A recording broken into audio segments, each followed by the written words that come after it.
Well, ladies and gentlemen, welcome to today's inaugural program for our recently elected and re-elected elected officials. My name is Wayne Parker. I'm the Provo City Chief Administrative Officer and appreciate the invitation to be the Master of Ceremonies today. We'd like to acknowledge many friends and family of our elected officials, along with former elected officials and others who are with us today. Your presence is much appreciated, and I know our newly elected officials feel your support. The program will play out as follows. The opening ceremony will consist of an invocation, which will be offered by Reverend J. Keith Couples of the Provo Community Congregational United Church of Christ. And then following Reverend Couples, we'll invite you to stand as the flags of the United States and the state of Utah will be presented by a joint honor guard from the Provo Police and Provo Fire Departments. And then Whitney Gilman, our current Miss Provo, will lead us in the Pledge of Allegiance. Following that, Whitney and the rest of the Provo royalty, Andrina Quevedo and Glory Thomas, will be presenting the national anthem. And we'll go to that point without further interruption.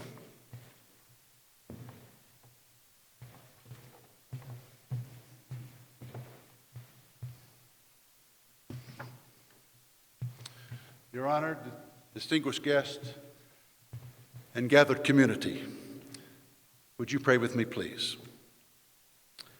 Almighty God, author of grace, compassion, and hospitality, we join this day with these persons to be inaugurated and sworn into positions of leadership here in Provo, as well as excited citizens, neighbors and friends, and trusted members of households who for a little while will entrust and share their loved ones with us.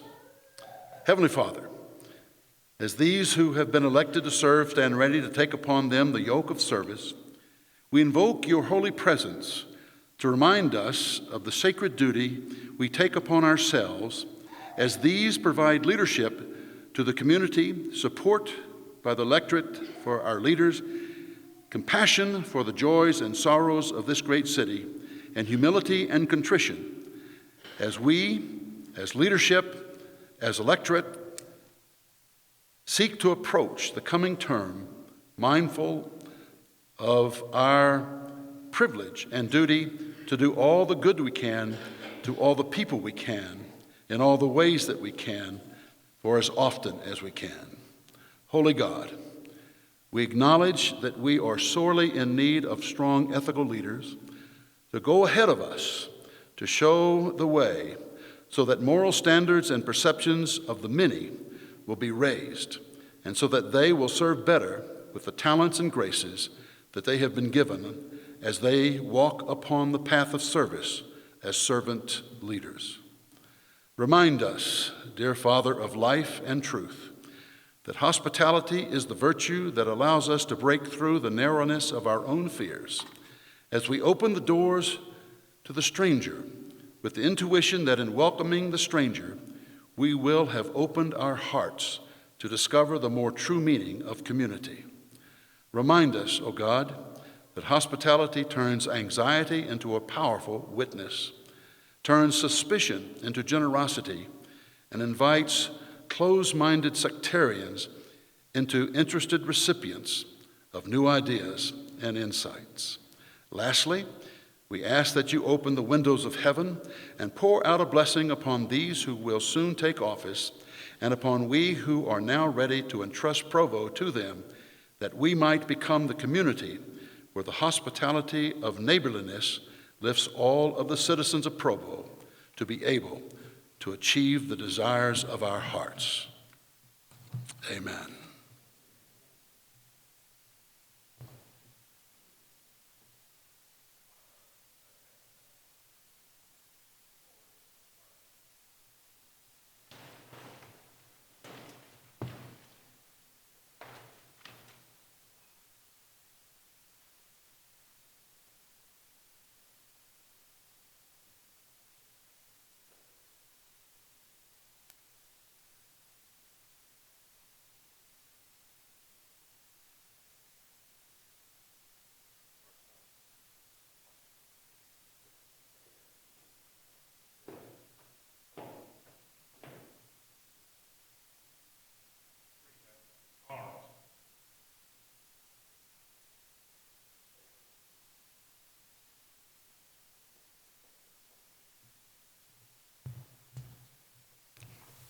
I pledge allegiance to the flag of the United States of America and to the republic for which it stands, one nation, under God, indivisible, with liberty and justice for all.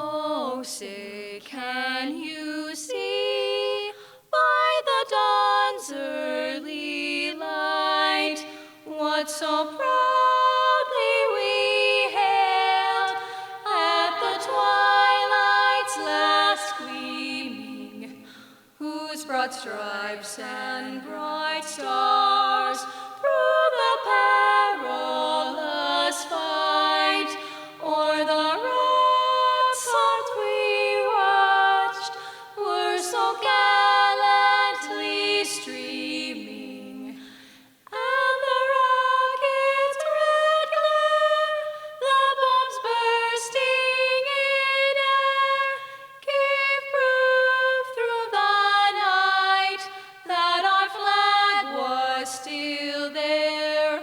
Oh, say does that star-spangled banner yet wave o'er the land of the free and the home of the brave?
Thank you very much, Reverend Couples, the Joint Honor Guard, and our Miss Provo royalty. We're delighted to have Judge Vernon F. Romney, and I don't know why we call him that because he's Rick. He's always been Rick to me, from the Provo City Justice Court, who will be formally swearing in the council members and the mayor. After each of you, councilors and mayor, are sworn in, we'd like to give you an opportunity to share your goals and vision for Provo's future. We'll start with Councillor George Handley today. George Handley was elected in 2017 and represents Provo City District Number 2. George moved to Provo in 1998, where he and his wife have raised their 4 children. He is an educator and author who has been civically engaged for many years and is the District 2 representative. Councillor Handley, would you come forward and bring with you those you'd like to have participate? Judge Romney, turn the time to you.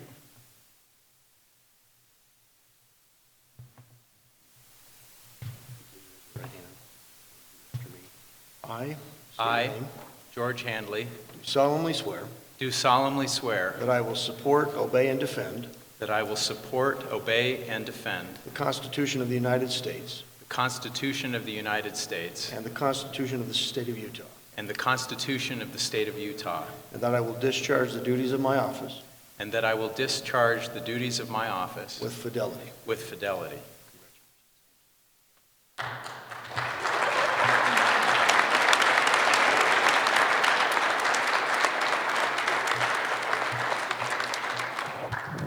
Councillor Handley, we'll let you share any remarks that you'd like to share at this moment, and thanks for joining us again. Okay, I didn't know if that was happening now or later, but I'm grateful to be here, and I'm so honored by this opportunity. I want to congratulate the mayor and Councilmember McKay and Councilmember Whipple for their successful elections. I'm thrilled to be on a row of all women. It's nice that we'll have that balance in our leadership in the city. And I'm just really grateful for their courage and their talents that they will be bringing to service of the city. I've been thinking a lot about why, you can imagine I was thinking a lot about why I might or might not want to run again after one term, and I was recalling why I ran in the first place. And I made the decision to run in 2017 for a number of reasons, but one of them was that I was very disturbed by what I was watching in our country as our country descended into partisan fighting and incivility and dysfunction, and that was very discouraging to me.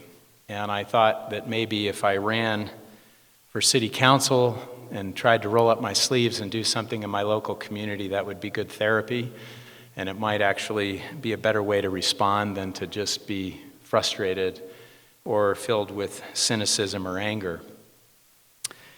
And I loved feeling that I was working for something meaningful for the past 4 years. And I've learned that there are a couple of things that make democracy work well, and there's some things that make it work not so well. One of the things that, of course, is an enemy to building a community through the democratic process is apathy and inattention. And unfortunately, we have that in our community. We have it certainly across the country, low levels of voters turning out for elections and people not generally caring or paying a lot of attention to what's going on. The other thing that I've noticed that doesn't help is that, and I'm a self-confessed, I'm a professor in my day job, and I'm a professor in literature, and one of my jobs is to actually be a professional armchair critic and pull apart things that other people assume are black and white or straight and narrow and try to show how complicated things are. And so I think I had developed a bit of a tendency to just sit back and critique and notice things that I didn't like and complain about them and not really do anything about them. And the opposite of apathy, which is just as bad, I think, is just sort of a armchair cynicism and complaint. And I think that's something that we see a lot in our culture, and it's really kind of a flippant criticism. Sometimes it's dictated by partisan affiliation. Maybe it's dictated by what your echo chamber is saying on social media, those kinds of things. One of the things that I've noticed in serving on the city council is that doing government well is really hard work. It's complicated, and it's hard to get things right. And in fact, there's rarely a perfect solution to anything. And that can maybe be a perfect invitation for everyone to throw tomatoes. But it's also, it takes courage to roll up one's sleeves and instead of complaining, get in the game and try to see if you can come up with some practical solutions. And as I've served these last 4 years, I've learned what makes democracy work well. And I'm happy to say that our community, I think, has a lot of these characteristics in abundance. One thing that works well is relationships. And that's one of the best things about city government that I've enjoyed is that when you have a problem in Provo, you can call your city council member, you can call your mayor, you can reach out to city staff. They have names and faces and they will respond. And when I hear from citizens about a variety of issues, I can engage with them and learn from them, and we can develop a relationship. And I love having a relationship with my fellow councilors. We never have ever agreed perfectly on anything, but I have been through, now this will be my third set of councilors to work with, and I've just never seen anything but goodwill and honesty in the hearts of each one of the people I've worked with. So I think, and certainly also with the mayor, I'm proud to say that there is there is no reason to be cynical about people in Provo running for office for the wrong reasons or wanting to be professional politicians in the worst kind of way. I think what I see are good and honest people trying to serve their community and make it a better place.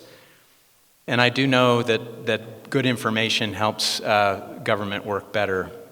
And I've been so overwhelmed by the professional expertise of the staff of the City of Provo, all of the department heads, and many city employees who've helped me and my fellow councilors, and certainly I know the mayor and her office, on a regular basis providing information that is useful to our ability to function, and our own council staff and executive director who do such a fabulous job.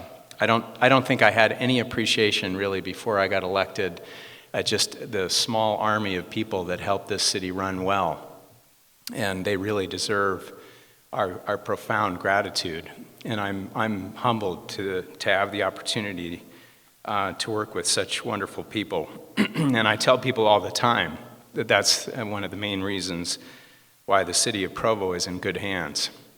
It takes work to make this city work well, and I'm grateful for all those who serve. So I think it's good news that Provo has good hearts, honest people in abundance, people who care, and people who have good information and who are lending their talents and their abilities to make this city work. And that's what I hope to continue to contribute to in my efforts over the next term, is to bring my abilities to the best that I can to make this a more beautiful and a more cohesive community, one that I will be proud to pass on to future generations. I had, despite all of the setbacks of 2020, I had my first grandchild, and he will be 80 years old in 2100. I'm proud of myself, I did the math on that. And I can't convince his parents yet to move to Provo, although that may happen someday, but my point isn't about him per se, but just to say that it's on behalf of my posterity, your posterity, that we're laboring. And this is what makes government work well, is when we're looking forward and we're thinking about the impact that we're going to have 5 years, 10 years, 20, 50 years down the road on those who will come after us. And I'm grateful for the opportunity to make that effort with the good people who are by my side on the council and in the administration. Thank you very much.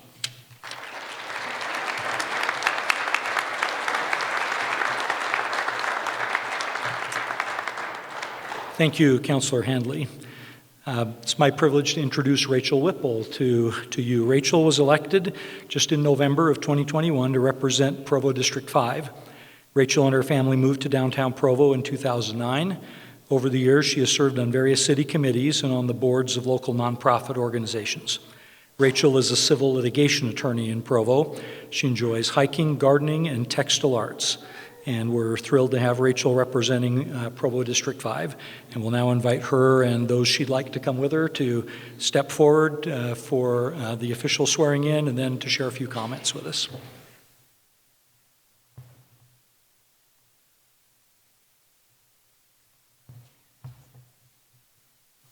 Please raise your right hand and repeat after me. I state your name.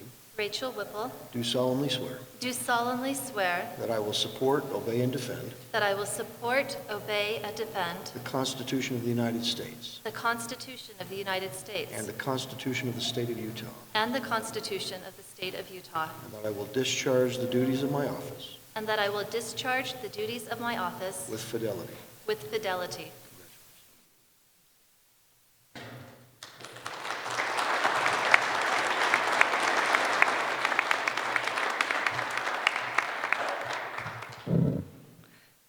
Thank you.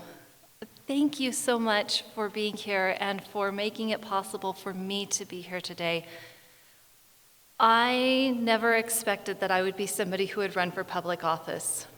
This was not something that I dreamed of when I was a kid, and most of my adult life I've spent as a stay-at-home mom taking care of kids, and not expecting that I would have a position of influence or a position where I could do this much service.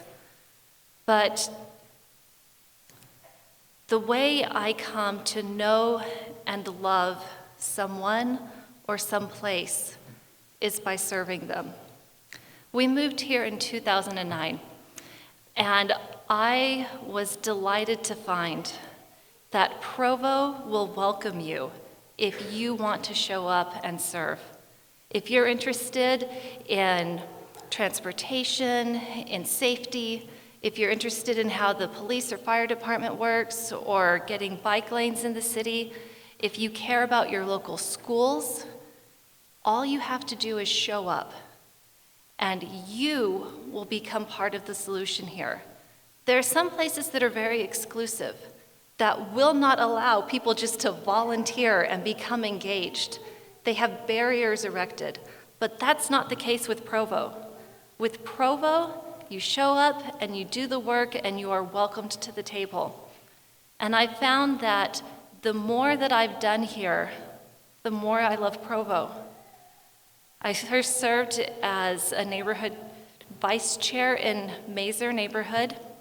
Our chair went AWOL, and so I reluctantly acted as the chair. And in doing that, I came to love my neighborhood so much. And I got to know people in the city and the work that they do. And every step of the way, I've been encouraged and supported so that I had the capacity to do more, to help my neighborhood more. And that has been the best thing about the campaign, is I got to go around and knock on doors and talk to people and find more people who love Provo as much as I do, who share hope for Provo, and who are frustrated with things, because those frustrations are the opportunities that we have to make the city better.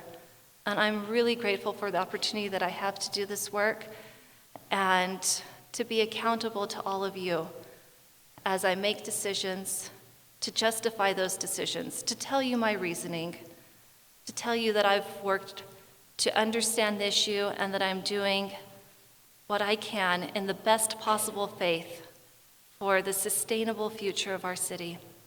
Thank you.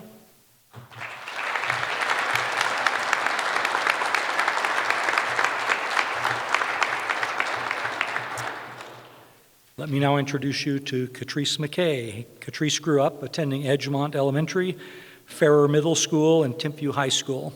After graduating from the BYU Marriott School of Business, she moved to San Francisco and Seattle. Catrice moved back home to Provo to raise her children, 1 girl and 3 boys, with her husband, John Dewey McKay. Catrice is the citywide member of the City Council from Citywide District 1. We'll invite Catrice to now come up with whoever she'd like to join her, and we'll invite Judge Romney to conduct the swearing-in.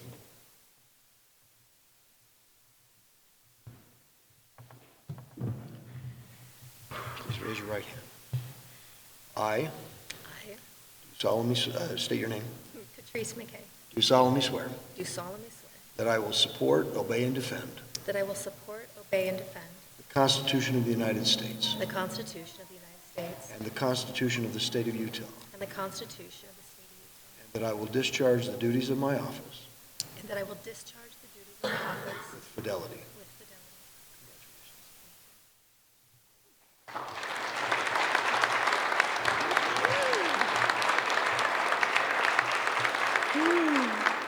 Thank you.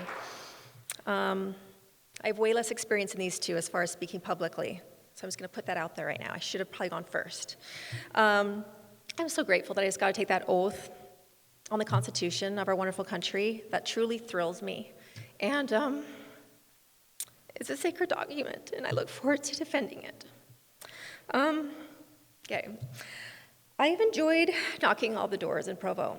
It's a big city. I didn't realize how many doors there were until you start knocking them. And I did knock all over the city, and I met such wonderful people. And I love Provo because because of the people that live here. I want to thank everyone who helped me knock doors this year. My mom helped me, my children helped me, I had friends and family I had people that I'd never met helping me. And I met them and became friends with them through this campaign. And it was so humbling to have so many give up their time in inclement weather and just do it day after day. And I'm so grateful. While campaigning, I spent a great deal of time with city staff and council members, present, past, meeting with staff members and learning from their extensive knowledge and their experience was truly, really enjoyable for me. They were so generous with their time, and some of them I gave a lot of follow-up emails, and they always responded. They're so patient with me. I did the Citizens Police Academy, which was awesome. I highly recommend it to anyone. Really enjoyable experience. But I look forward to working with all the staff, the mayor, the council members, for the betterment of our wonderful city. Lastly, I want to thank my family. My husband and my children have sacrificed a lot. Sorry.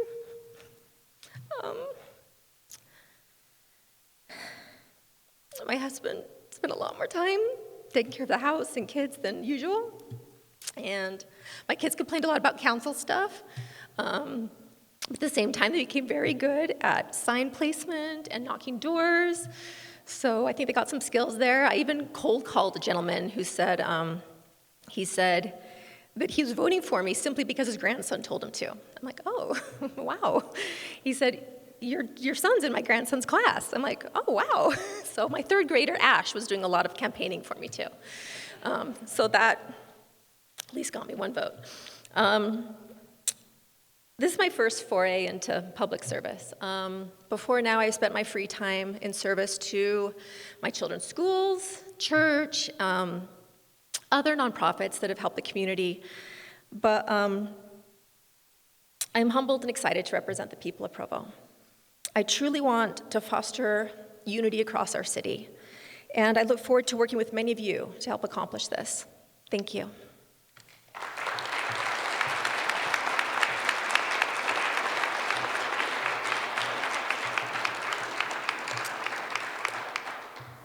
It's now my privilege to introduce someone that I've worked with quite extensively over the last several years. So we welcome Mayor Michelle Cafusi.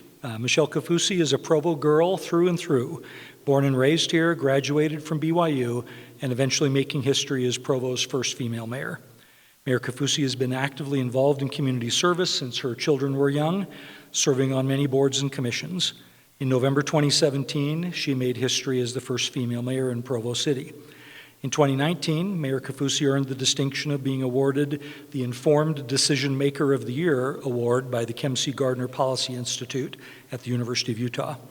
Under her leadership, Provo was recently named as 2021's Best Performing City by the Milken Institute, in addition to receiving 2020 distinctions as the #1 Safest Big City, #3 Best Run City, and #3 Best College Community. So we'll invite Mayor Cafusi to join us here and invite Judge Romney to swear her in.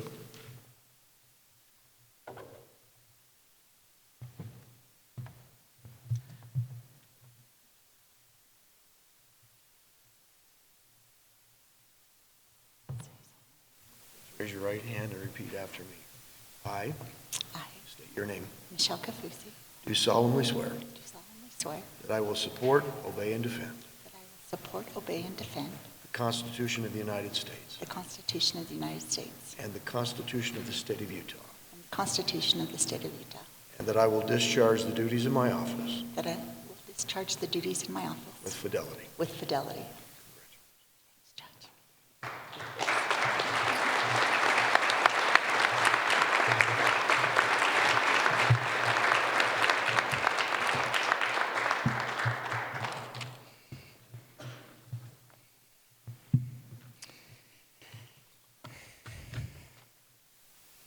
It's moments like this you just kind of have to take in for a minute because they're so far and few between. Thank you to each of you for being here. I have so many people to thank, too many to list them all. You know who you are, and I'm grateful for each one of you, but I want to make a special mention of a few of you. First, I want to publicly thank the guidance counselor at Provo High School who helped me realize that this awkward teenager could get an academic scholarship to BYU and therefore attend college with hard work and vision. I don't remember your name, but so much of my life has hinged on the plans you helped me formulate. To my three sisters, Gina, Lisa, and Kathy.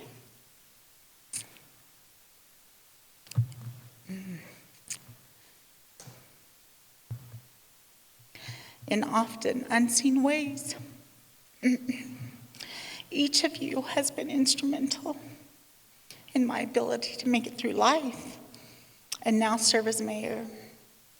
We all miss Mom, but it's been touching to have you step into her shoes. 25 years now, by helping and supporting the baby girl of the family in ways I know Mom is proud of. Thank you from the bottom of my heart. And most of all, I want to thank my dear husband, Steve.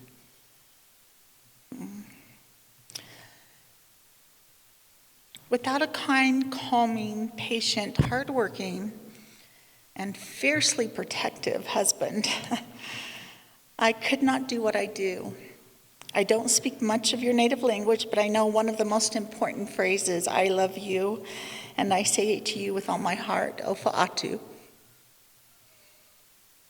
For my remarks today, I've chosen to speak directly to our new City Council members, Rachel Whipple and Catrice McKay. First, I would like to express my heartfelt congratulations on your elections. Politics is a challenging world you've entered. Around the country, many local officials have been stepping down from office due to the toxic nature of communications and about politics. So some might question your sanity, but I do not. I am deeply grateful for any decent person willing to face the pain that sometimes attends the world of public service these days. You are both good people who are also talented and accomplished. Thank you for bringing your talents to public service. My first elected public office was about 11 years ago. Here are just a few tips from a little further down the road. First, never lose sight of the fact that the citizens have trusted you with an extraordinary gift, the gift to help shape the future of our city. Value it, be humble about it. Recognize that this moment of opportunity is fleeting. Be grateful for the residents of Provo, not just for giving you this rare opportunity, but also for being the ones who make Provo great. As I walk into my office at City Hall, I remind myself daily that this is not my seat. It belongs to the residents of Provo. Finally, recognize that you have entered a team sport. You knew I would have to talk about something with sports with the family I come from. But serving as a city council member makes you part of a team. The team is huge and includes Provo residents, Provo city employees, and many others. But for my purposes today, the team consists of you, your fellow city councilors, and me. Together we make up the 8 elected officials chosen by Provo residents to serve as city council members and mayor to help lift and strengthen Provo for the benefit of those residents. In an authentic sense, we are the home team for them, and they are hoping we'll make them proud. So like I stated, my husband and kids have more experience with teamwork in athletics than I do. Each of them has been a college athlete in a team sport, and they'll attest to this. I can't even catch the keys when they get tossed to me by one of them. So the athleticism is not in me. So when I was writing this speech, I asked them for their insights in teamwork, and I got stories about canceled scrimmages when one of their stupid brothers was late to practice. I got a story about a crucial score Corbin made after sitting out most of the game against number 1 Gonzaga, and a variety of other specific instances where the value of teamwork was made clear. The most touching story came from my daughter, Daryl, and it doesn't even have to do with sports. She told in her own words this story. And Daryl's a twin. We have 5 kids, and we had them fast and furious, and then we got twins. So Daryl's a twin, and so she says, when my twin brother Devin and I turned 10, my mom let us pick our party. We wanted to hike to the Y on the mountain. We each invited 10 friends, so 22 kids total, including our dear friend Ben, who has Down syndrome. Ben's mom was worried because Ben had never done anything like this. Still, he wanted to participate. So everyone in our family, Alexis, Bronson, Corbin, me, Devin, and Mom, all took turns holding his hands and moving at his pace. He made it. Ben still is so proud, and we all remember his mom was in tears when we dropped him off, and he was so excited to tell her he did it. So Ben is here with me today. Ben, will you stand? Let me just tell you a little bit.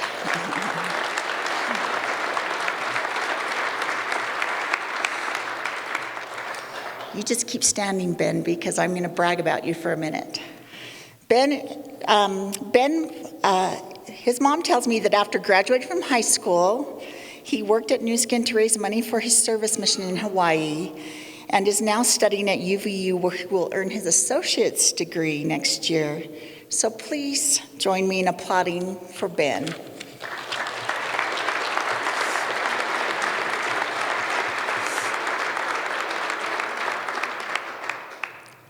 Thanks, Ben. The story of Ben Hike, and this all just came together last night when we reached out to his family, because sometimes it takes 9 or 10 drafts before I feel good about where I'm at. The story of Ben hiking the Y with the help and encouragement of friends speaks to the type of team we all want to be a part of. But how does this apply to our work as elected officials? It's a frame of mind and a frame of heart. One that I have seen exhibited by city councillors here in Provo many, many times in the past, and I'm so grateful for that. Each of us should bring our independent thinking to the table, and you will never be required to agree with my ideas or those of your fellow councillors. But at the same time, I submit that we can elevate Provo and ourselves if, even when we disagree, we view each other as teammates. Let me give an example of the kind of situation I have in mind. Imagine you learn that one of the 8 of us has said or done something that you think is ridiculous and outrageous. If you view politics as merely an individual sport, you might immediately call the reporter and tell them how crazy so-and-so's proposal is. Or you could post the same thing on social media. But if you view yourself as part of a team, you may be more inclined to reach out to that teammate first and hear for yourself what they said and why. And even after that, you may be careful not to bruise them unnecessarily, knowing you will need to work with that person tomorrow on other important tasks. In my experience, that latter approach is 1, appreciated by other people, and 2, in the long run, better for you, the team, and the residents of Provo. So again, in a nutshell, we can build Provo and each other more effectively if we view each other as part of one team. To help us with that, I'm providing all 8 of us with one of these shirts.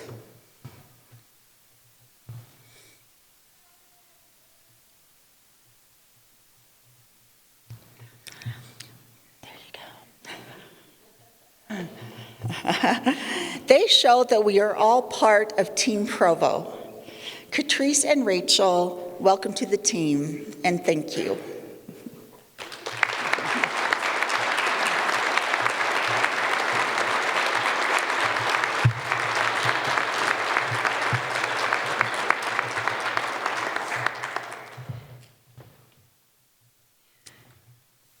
Well, thank you to our newly elected and returning public officials. We appreciate Judge Romney being with us today, and we congratulate Mayor Cafusi and the other new and returning council members. And special thanks to those who worked on the preparations for today, and to our city recorder, Heidi Pepinos, for making sure we got it all right. So the inaugural committee asked if I would share just a few closing remarks about the service of elected officials. Well, I've enjoyed a long career in the leadership of local government. Since I began my career 4 decades ago, I've had the privilege of working with 10 mayors, including Mayor Michelle Cafusi, for the last 4 years. And if I have kept track well, Councillors McKay and Whipple represent the 82nd and 83rd City Council members with whom I've worked in my time in local government service. So I think I might have at least a helpful perspective in having watched local elected officials and seeing what has made the best ones, some of whom are in this room, truly excel.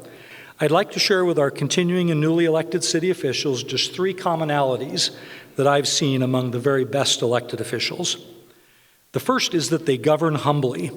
This point was driven home to me by some advice that was given to former Mayor John Curtis by his very wise father. When John visited with his father after winning his first term as mayor of Provo, his father told him that he had reviewed the election results. He noted that Mayor-elect Curtis had won 52.5% of the vote in the election, and that voter turnout in the 2009 municipal election that year was 18.2%.